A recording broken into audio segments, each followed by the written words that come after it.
ప్రస్తుతం మనం social media ప్రభంజనం అంటే ప్రపంచంలో ఉన్నాం. అందులో చాలా వార్తలు చూస్తుంటే అది ఏది నిజమో, ఏది అబద్ధమో తెలియదు. కొన్నిసార్లు అబద్ధాలే బాగా చక్కర్లు కొడుతూ ప్రజలకు దగ్గరగా చేరువవుతూ ఉంటాయి. అటువంటిదే ఒక వార్త. ఇంకా ట్రాఫిక్ చలనాలకు సంబంధించి ట్రాఫిక్ చలనాల్లో చాలా రాయితీలు ఇస్తున్నారని, ఈ మంత్ అంటే మార్చి 14వ తేదీ నాడు లోక్ అదాలత్ ఉంది కాబట్టి ప్రతి ఒక్కరు కూడా ఈ రాయితీలు పొందాలని చెప్పి కొన్ని రకాల సోషల్ మీడియాలో రకరకాల వార్తలు వినిపిస్తున్నాయి, చూస్తూ ఉన్నాం. దీనికి సంబంధించి నగర సిపి సజ్జనార్ గారిని సంప్రదిస్తే ఆయన ఒకే విషయాన్ని క్లియర్గా స్పష్టంగా చెప్పారు. ముఖ్యంగా 2 వీలర్స్ కానీ 4 వీలర్స్ కమర్షియల్ వెహికల్స్ ట్రాఫిక్ చలనాలకు సంబంధించి పోలీసులు ఎక్కడ కూడా రాయితీలు ఇస్తున్నట్టు కానీ, లేదా ఈ నెల 14వ తేదీ లోక్ అదాలత్లో కూడా ఎక్కడ రాయితీలు ఇస్తున్నట్టుగా ప్రచారం జరుగుతున్న మాట వాస్తవమైనప్పటికీ కూడా ఆ వార్తల్లో నిజం లేదని కొట్టి పడేశారు. సో మనం చూస్తున్నటువంటి వార్తల్ని ఒకటికి 2 సార్లు పరిశీలించుకొని అందులో వాస్తవం ఉందో తెలుసుకోవాల్సిన పరిస్థితి కూడా ఉంది. అందుకని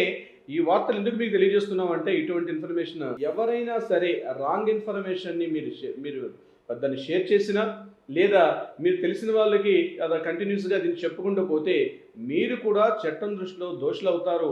మిమ్మల్ని కూడా మీ మీద చట్టపరమైన చర్యలు తీసుకునే అవకాశం ఉంటుందని చెప్పి గట్టిగా సజ్జనార్ గారు అయితే చెప్పడం జరుగుతుంది. సో డియర్ ఫ్రెండ్స్, గుర్తుపెట్టుకోండి, ఈ మంత్ అంటే మార్చ్ నెలలో 2026 మార్చి నెలలో ఎక్కడ కూడా ట్రాఫిక్ చలనాలకు సంబంధించి ఎక్కడ అధికారిక ప్రకటన పోలీసుల నుంచి వెలువడలేదు.